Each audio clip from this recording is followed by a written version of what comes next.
Bonjour à tous et bienvenue dans cette vidéo où je vous explique comment faire une mitaine en nail bending. Vous pouvez retrouver mon patron directement en barre d'infos, il est gratuit.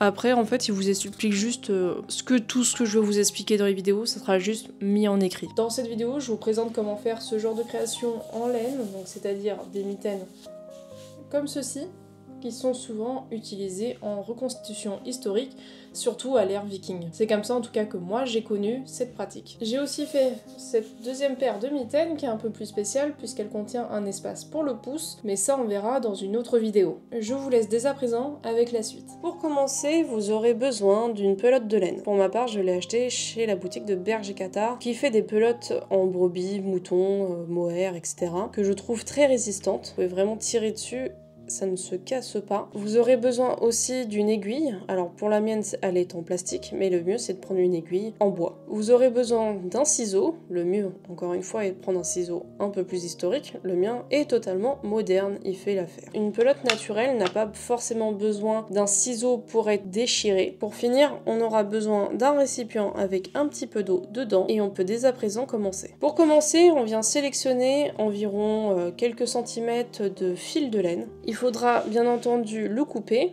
et dans la première extrémité, vous allez placer votre aiguille. Vous pouvez tirer un petit peu, ce genre de longueur suffit largement. Il n'y a pas besoin de faire de nœud au bout. Vous reprenez l'autre extrémité et pour commencer la mitaine, le point de départ c'est celui-ci. Donc vous venez mettre votre main comme ceci, le fil ici, vous allez plier votre main et enrouler une et deux autour de votre pouce. Ensuite, votre aiguille ici, vous allez la passer là, puis là,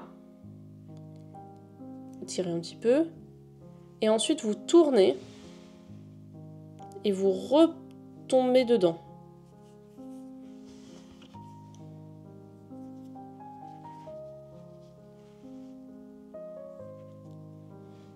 Le fil, celui-ci, qui est en petit, vous pouvez le relâcher. Ensuite, le nœud qui se forme là, vous pouvez placer votre index dessus. Ensuite, vous continuez de tirer et une autre boucle vient se former. Celle-ci, vous allez la placer derrière celle qui est restée sur votre pouce au départ. Vous pouvez tirer un petit peu le petit fil et voici votre point de départ est réalisé. Pour savoir si vous êtes bon, vous tirez ici et normalement c'est le deuxième qui vient du coup se serrer autour de votre pouce. Et si vous serrez ici, ça sera le premier. Ça, c'est signe que votre point de départ est bien réalisé. Ensuite, vous prenez votre aiguille, et dans le cadre de la mitaine, on va devoir faire une chaînette de 37 mailles. Vous allez mettre votre aiguille ici, dans la première boucle. Vous allez tourner de cette manière, donc ça va former un 8, et vous allez passer sous la deuxième.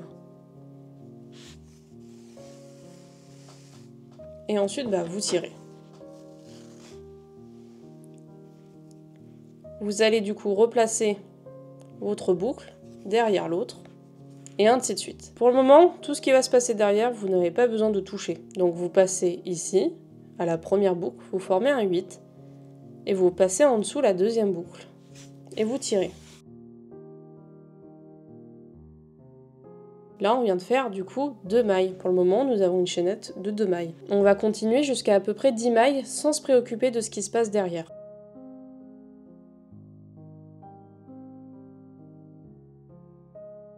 Je viens de finaliser ma 10e. Comme vous pouvez voir, ma chaînette derrière s'est bien formée. Pour la finaliser, vous allez tout simplement prendre votre fil de derrière et faire des petits rebonds.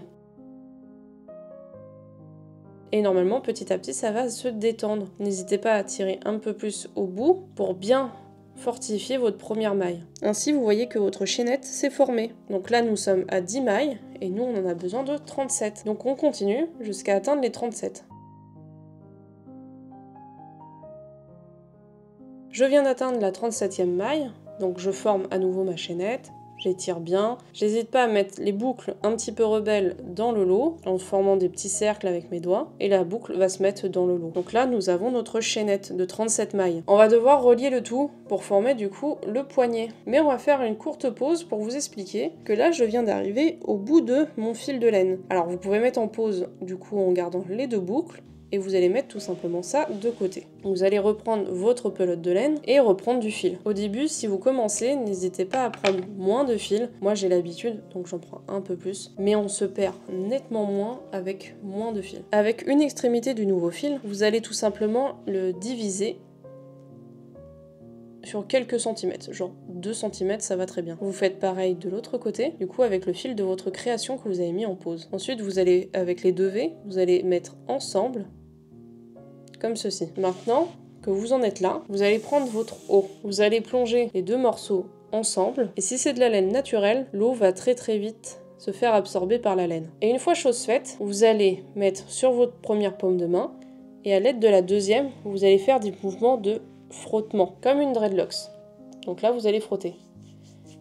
N'hésitez pas à aller un peu vite et surtout d'appuyer un petit peu. Une fois que tout est assemblé et qu'on voit plus les 2 extrémités, ne vous amusez surtout pas à tirer, puisqu'une fois que ça va sécher, ça va se fortifier. Maintenant, ça va former plus qu'un fil. Ainsi, vous avez rajouté du coup une nouvelle longueur à votre création. Et on fera ça à chaque fois qu'il nous manquera un petit peu de fil. Vous pouvez remettre l'aiguille au cucu. Maintenant que nous avons fini notre chaîne, vous allez tout simplement mettre votre pouce comme ceci. Et là, le but, c'est de rester le plus droit possible. Faire vraiment que la chaîne reste le plus droite possible. Donc, hop, on tourne, on sélectionne, on fait un petit peu de rotation si nécessaire. Une fois que votre chaîne est bien droite, vous allez garder du coup l'extrémité ici, que vous allez venir ramener vers votre pouce. Vous allez prendre la première maille qui se trouve ici. Cette première maille, vous passez donc l'aiguille et vous repassez au niveau de votre pouce à la première boucle.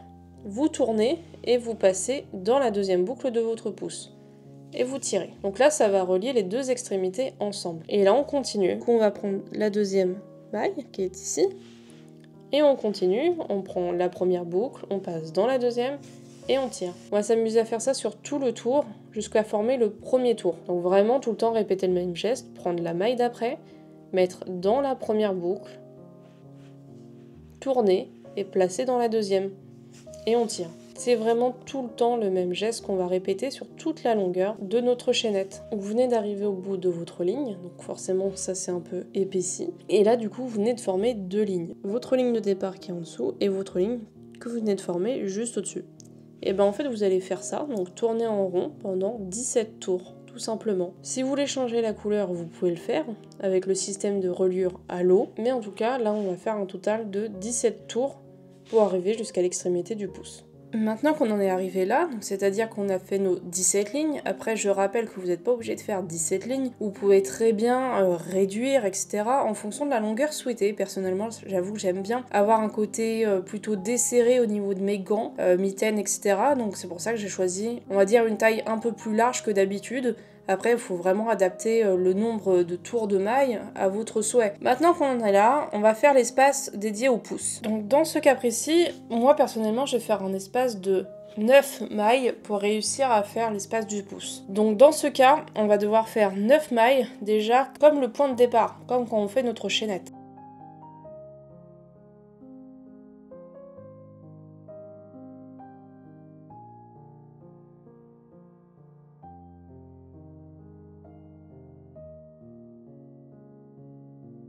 Donc ça fait vraiment comme votre chaînette de départ. Pour le moment, vous étirez toujours pas, ça sert à rien. On va le faire beaucoup plus tard. Donc, de toute façon, ça va se faire assez naturellement de s'étirer. Donc là, on va compter le nombre de mailles en retirant celle-ci. Celle-ci, c'est la maille qui est reliée au bout ici. Donc celle-ci, on ne la compte pas. On compte à partir de la prochaine. Donc c'est celle-ci. La 9e est là. Donc il faut compter du point de départ jusqu'au 9. Et on passe notre aiguille dans la 9e. À partir de ce moment-là, on passe l'aiguille dans la 9e, on reprend la boucle qui est derrière notre pouce, on tourne et on la passe à nouveau derrière. Donc vraiment, comme d'hab, on fait une maille normale. Donc on prend notre boucle derrière notre pouce, on tourne et on passe à nouveau derrière. On vient de faire tout simplement relier un espace à un autre. Et du coup, l'espace du pouce se crée. On va continuer en faisant 5 lignes supplémentaires. Et quand vous avez fini 5 lignes supplémentaires, voici ce qui se passe. Du coup, vous avez bien votre espace pour le pouce ici, et ensuite 5 lignes supplémentaires ici. Pour finir la maille en haut, il faudra juste tirer sur le fil et ensuite le cacher parmi les nombreuses mailles, comme un petit serpent qui se faufile. Rien de bien compliqué, personnellement je ne vais pas le faire puisque je vais réutiliser le fil qui est ici pour continuer notre paire de mitaines. Le but final de ces mitaines, ça va être de créer des moufles, mais vous pouvez vous en arrêter là si vous désirez juste avoir des mitaines. Comme vous avez pu le voir dans cette vidéo, faire une mitaine en albending n'a rien de bien compliqué, c'est un petit peu le niveau 1 dans cette pratique. Par la suite, on va faire évoluer cette mitaine en moufle. Donc on va créer un nouvel espace, un espace ici pour créer un espace arrondi qui va entourer tous vos doigts, et ainsi qu'un espace pour le pouce, ouvert et fermé. Tout cela vous sera expliqué sur une série de vidéos, donc n'hésitez pas à aller voir le reste de la chaîne. Il existe aussi une série de vidéos short sur YouTube qui vous permet d'accéder à certaines informations de manière beaucoup plus rapide, comme le point de départ, la diminution, l'augmentation ou la chaînette.